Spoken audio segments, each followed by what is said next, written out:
नमस्कार प्यारे साथियों, मैं हूं रवि और स्वागत है आप सभी का एहसास आईएएस एकेडमी पर। जैसा कि संविधान से संबंधित प्रश्न हर एग्जाम में पूछे जाते रहते हैं और काफ़ी पूछे भी जा रहे हैं, उनसे संबंधित महत्वपूर्ण प्रश्नों का संग्रह इस वीडियो में आपके लिए लेके आए हैं। तो वीडियो को अंत तक जरूर देखिएगा ताकि महत्वपूर्ण प्रश्न आपको मिल सके। और चैनल पर नए हैं तो सब्सक्राइब का बटन जल्दी से दबा दीजिए ताकि इसी तरह के वीडियो आपको मिलते रहेंगे।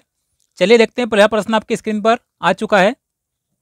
पहला प्रश्न क्या है साथियों, भारत के प्रथम गवर्नर जनरल कौन थे? काफ़ी महत्वपूर्ण प्रश्न है। कौन थे साथियों? कौन थे भारत के प्रथम गवर्नर जनरल? तो ये थे Lord William Bentinck. Option B right answer होगा इसका।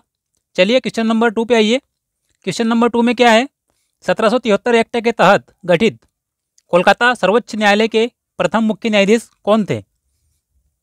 कौन थे साथियों? ये थे एलिजा इम्पे। कौन थे? Sir Elijah Impey. ये थे प्रथम मुख्य न्यायाधीश कोलकाता सर्वोच्च न्यायालय के, जो कि 1773 एक्ट के तहत गठित किया गया था वारेन हेस्टिंग के टाइम पर। चलिए अगला प्रश्न देखिए। अगला प्रश्न है आपके सामने, भारत में संघीय न्यायालय की स्थापना किस वर्ष की गई थी साथियों? किस वर्ष हुई थी भारत में संघीय न्यायालय की स्थापना? ऑप्शन के हिसाब से आप देखिए, आपका उत्तर होगा 1935। 1935 एक्ट के तहत संघीय न्यायालय की व्यवस्था की गई थी। चलिए अगला प्रश्न क्या है साथियों? अगला प्रश्न है, विधि निर्माण हेतु केंद्रीय विधान परिषद की स्थापना किस एक्ट के तहत की गई थी? एक्ट देखिए 1833, 13, 53 या 51। तो कब की गई थी साथियों? 1853 एक्ट के तहत की गई थी। कब की गई थी? 1853 एक्ट के तहत केंद्रीय विधान परिषद की स्थापना की गई थी। किसके लिए? विधि निर्माण हेतु। चलिए अगला प्रश्न देखिए।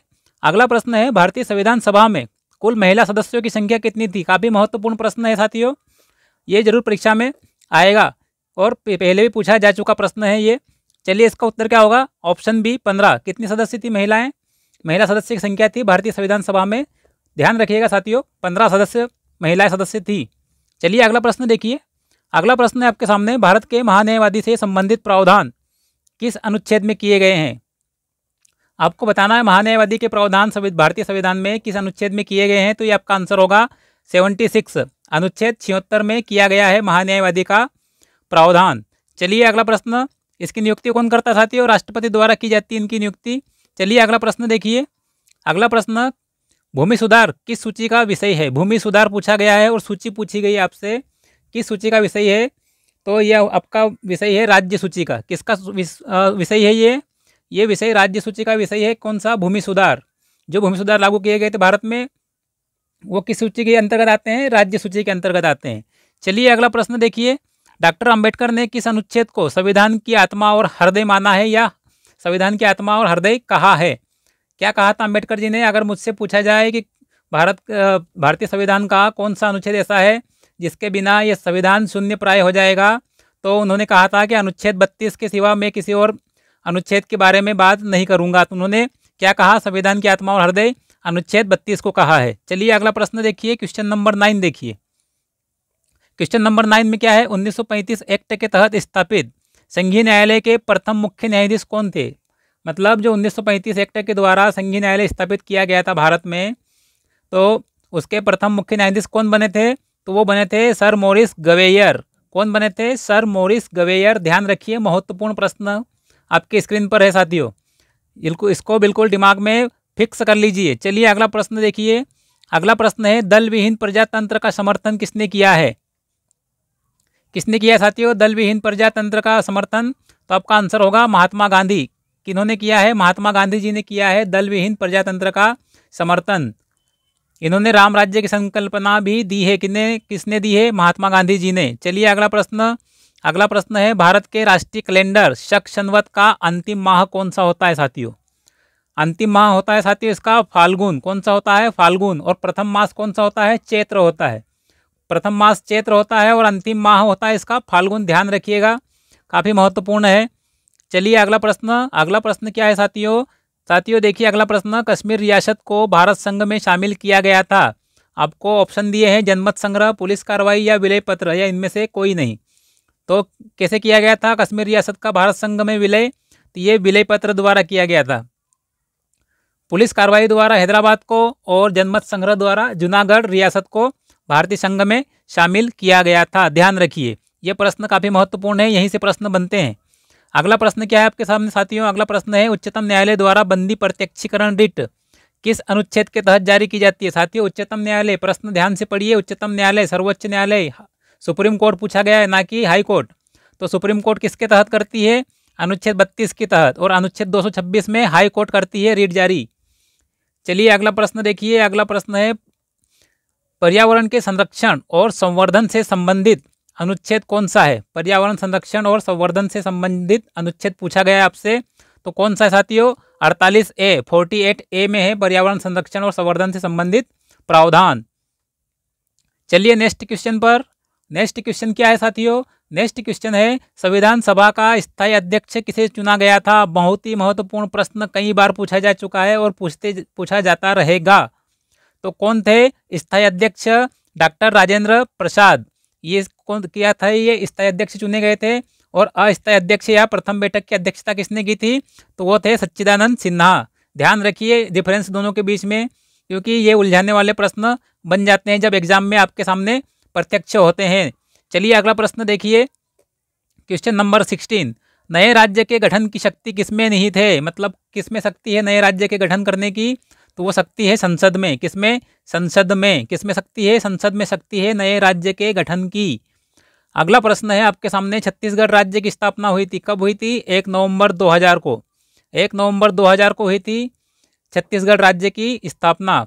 चलिए अगला प्रश्न, 26वां राज्य बना था ये भारत संघ का। अगला प्रश्न क्या है? किस संशोधन को लघु संविधान की संज्ञा दी गई है? कौन सा संविधान संशोधन है जिसे लघु संविधान भी कहा जाता है? तो ये है आपका 42वां संविधान संशोधन। कब हुआ था? 1976 में हुआ था साथियों। ध्यान रखिए, इंदिरा गांधी सरकार के समय। और स्वर्ण सिंह समिति की सिफारिश पर इसमें क्या प्रावधान किया गया था? मौलिक कर्तव्य जोड़े गए थे अनुच्छेद 51A में, और भाग 4A जोड़ा गया था। और भी काफ़ी महत्वपूर्ण प्रावधान किए गए हैं, बहुत लंबा चौड़ा प्रावधान है, किसी और वीडियो में आपको इसके बारे में बताया जाएगा। चलिए अभी देखते हैं क्वेश्चन नंबर 19। भारतीय संविधान के अंतर्गत कितने प्रकार के आपातकालीन प्रावधान किए समाहित है या किए गए हैं? तो साथियों 3 प्रकार के हैं। कितने प्रकार के हैं? 3 प्रकार के हैं, राष्ट्रीय आपातकाल, वित्तीय आपातकाल और राष्ट्रपति शासन। चलिए अगला प्रश्न देखिए, राष्ट्रीय आपातकाल 352 अनुच्छेद में है। राष्ट्रपति शासन जो राज्यपाल की सिफारिश पर लगाया जाता है अनुच्छेद 356 में है। और वित्तीय आपातकाल किस में है साथियों? 360 में। चलिए अगला प्रश्न देखिए, क्वेश्चन नंबर 20। दल बदल विरोधी कानून से संबंधित प्रावधान किस अनुसूची में है? तो साथियों ये 10वीं अनुसूची में है।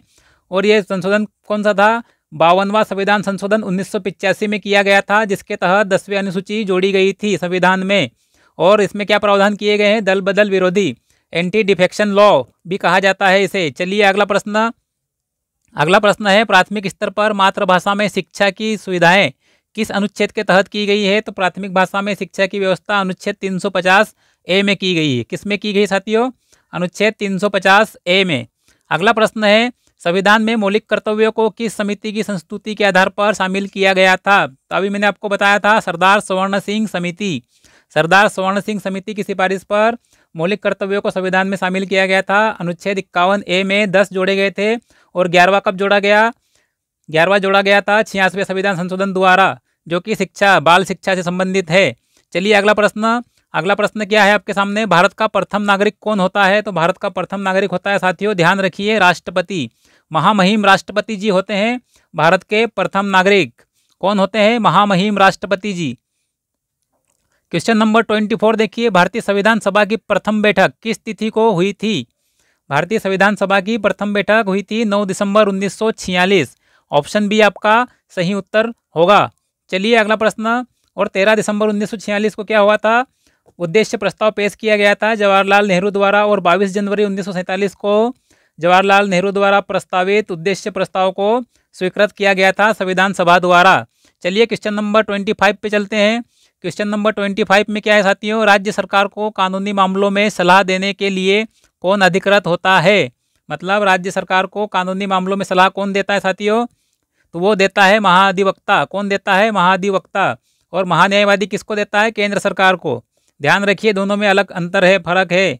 चलिए अगला प्रश्न देखिए, क्वेश्चन नंबर 26 भारत का राष्ट्रीय वृक्ष पूछा गया है, कौन सा है? बरगद है साथियों। कौन है? बरगद है राष्ट्रीय वृक्ष भारत का। अगला प्रश्न है मौलिक अधिकारों का संरक्षक कौन है या अभिभावक कौन है? तो ये है साथियों सर्वोच्च न्यायालय। क्या आंसर होगा आपका? सर्वोच्च न्यायालय अभिभावक या संरक्षक है किनका? मौलिक अधिकारों का।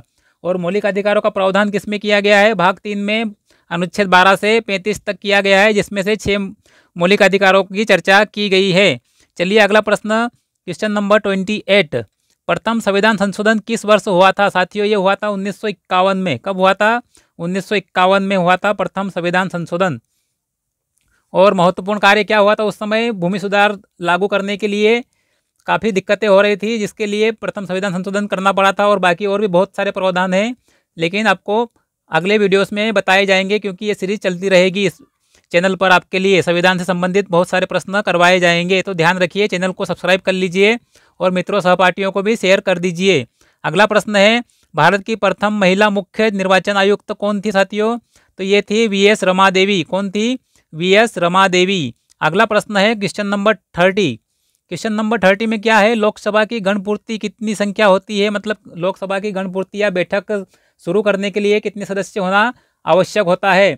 तो ये है साथियों 1/10। कुल सदस्य संख्या का 1/10 होना चाहिए। और इसका प्रावधान किस में है? अनुच्छेद 100 में है। अनुच्छेद 100 में दिया गया है गणपूर्ति, लोकसभा की और राज्यसभा की गणपूर्ति अगर पूछा जाए तो प्रावधान किस अनुच्छेद में है? तो अनुच्छेद 100 में है, 100 में। चलिए अगला प्रश्न देखिए, नीति आयोग के प्रथम उपाध्यक्ष पूछा गया है, कौन थे प्रथम उपाध्यक्ष नीति आयोग के? तो ये थे अरविंद पनगड़िया। कौन थे साथियों? अरविंद पनगड़िया। नीति आयोग से प्रश्न आने वाले हैं आपके सामने एग्जाम्स में, आने वाली एग्जाम में सभी में।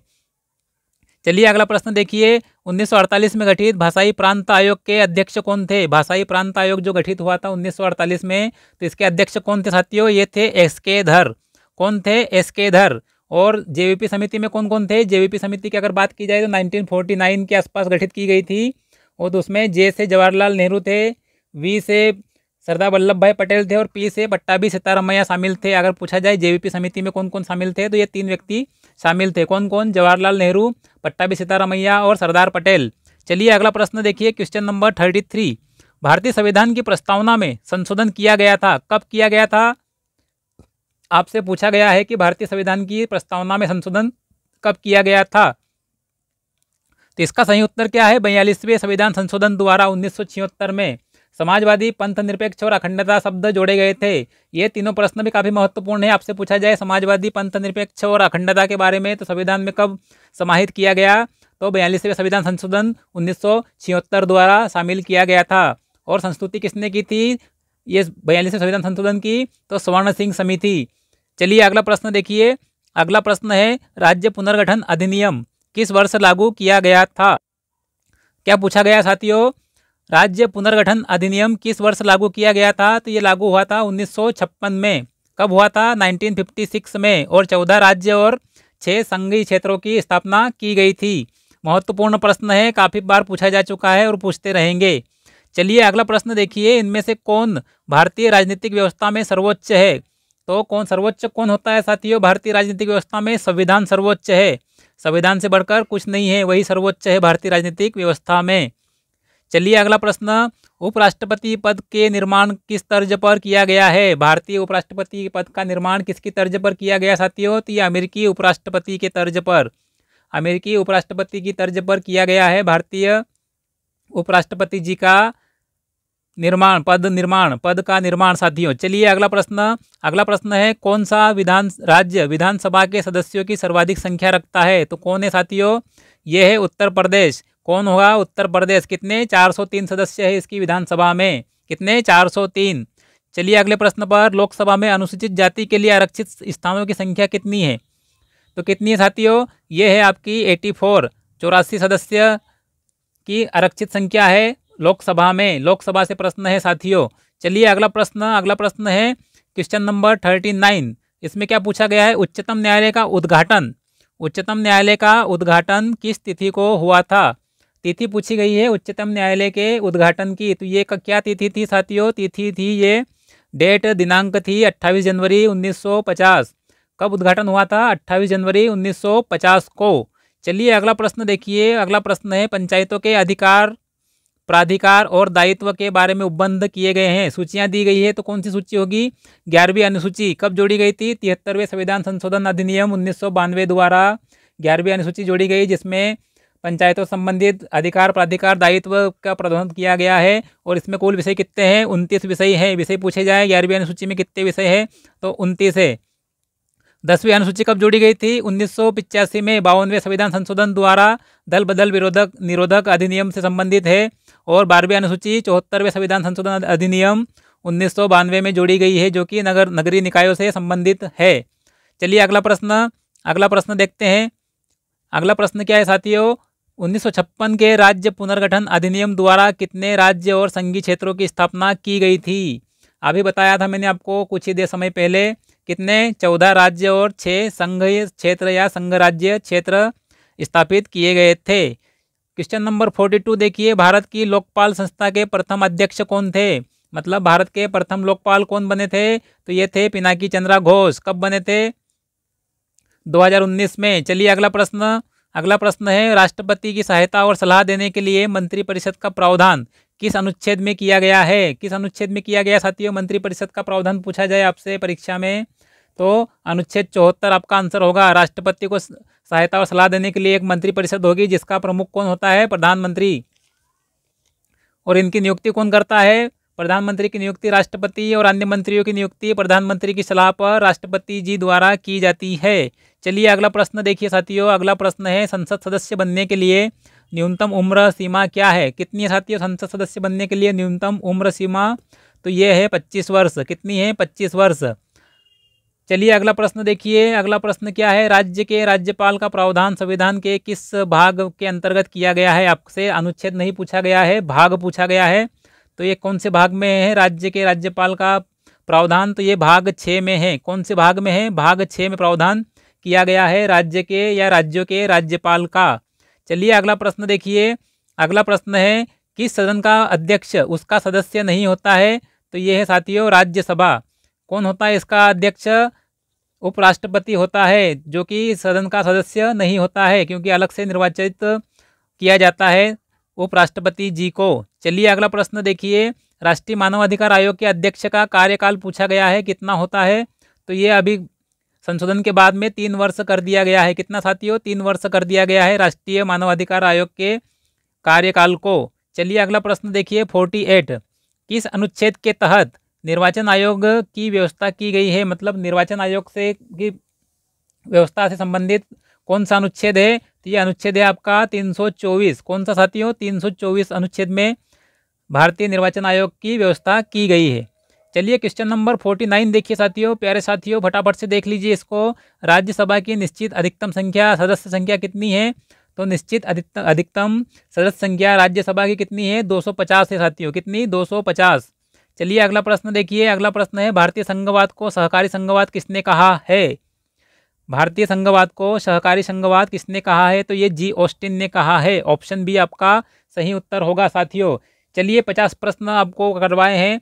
इसी तरह श्रृंखला चलती रहेगी, सभी प्रश्न करवाएंगे आपको संविधान और राज्य व्यवस्था संबंधित।